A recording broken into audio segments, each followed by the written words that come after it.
Welcome to the news. Find out about stuff in the news.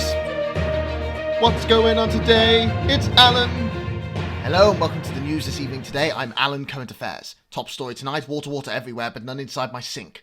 After a series of strong storms, millions of homes have been left without power and running water, and many others have been flooded. Joining me now, on location, is Prime Minister Boris Johnson. Prime Minister. Hello Alan, and thank you for having me on the show. Prime Minister, you appear to be standing in a lake. Well, nothing wrong with being surrounded by a cubit of the finest British water reservoir. None of that sparkling European muck. But I must correct you there, Alan. Oh yes? This isn't a lake. This is Padiham Town Centre. Padiham in Lancashire. Couldn't say. Anything north of the Watford Gap is just Scotland to me, blah. May as well become the next election. Sorry? I said maybe you should tell us more about why you're there, Prime Minister. Why are you standing waist-deep in floodwaters in a town centre dressed in a full suit? I'm not wearing a full suit. That's why I'm waist-deep, blah. But that's between me, you, and the next police investigation. More to the point, this is all part of my new comprehensive plan to get Britain living with the storm. It's here to stay. I think it's time people stopped cowering in their homes, afraid of a little drizzle here, a bit of falling masonry there. Falling masonry there? Exactly. No, Prime Minister, the scaffolding behind you just collapsed. Oh, excellent. More work for the construction industry. The plan is working already. And what exactly does this plan involve? The plan, yes.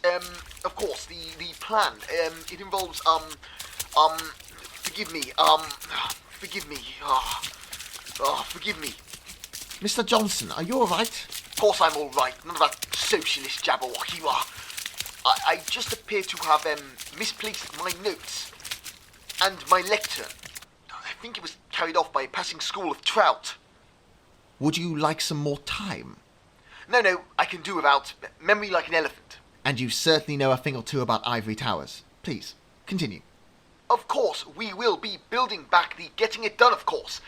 First off on the plan, no more flood defences. No more flood defences? Don't you think that's a little foolhardy? Don't know the meaning of the word. These defences are hugely expensive to maintain and only a stopgap measure to delay the inevitable.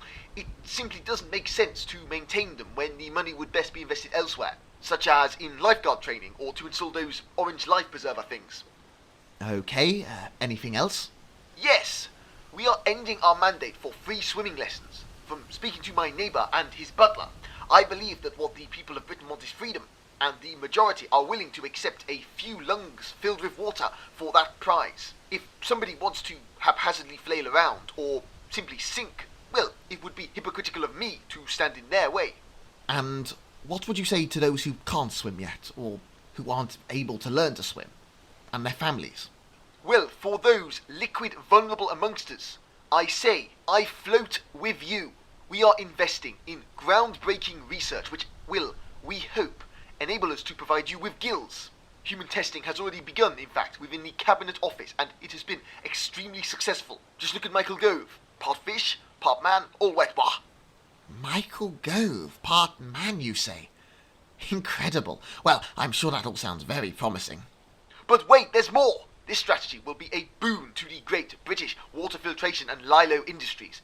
Matt Hancock is already sorting out the contracts. And then, of course, there are the more obvious benefits. More obvious benefits such as? Well, in the words of the great Winston Churchill, a flooded coast is a smaller coast, and a smaller coast means we're further from Brussels, bah, just like we voted for. And of course, at the same time, we can add more lake districts, which could provide the shot in the arm the tourist industry has been begging for. So a win-win for the country there. And that's everything? It seems unlikely, if you'll allow me to say, Prime Minister, that these measures will justify the potential loss of life and millions of pounds in storm damage. There will be a further comprehensive package announced once I've come up with it. For now, I can say we expect more storms to emerge over the coming months, and we will deal with them as and when required. And so, we're dissolving the Met Office. Excuse me, Prime Minister, it was hard to hear you over the rest of that scaffolding collapsing. It sounded like you said you were dissolving the Met Office. That is what I said.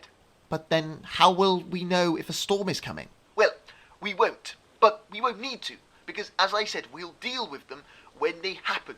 I want the people of Britain to be proud that we are the first country in the world to be past the weather. And in light of this, frankly, Herculean achievement, we also won't be replenishing our stock of inflatable dinghies, though of course people are encouraged to exercise their personal responsibility and use their own lilos. You can get a great deal if you email mhancock@lilolowprices.gov. Well, thank you very much for speaking to us this evening, Prime Minister. Prime Minister? Are you alright? Get off! I mean, okay? Yes, fine. Ow! I think I'm out, being attacked by leeches. Ow! Nasty little bloodsuckers. Oh, get off! Ow! Ow! Ow! Well, at least now you know how it feels. Thank you, Prime Minister. Now, in other news this week, nuclear Armageddon.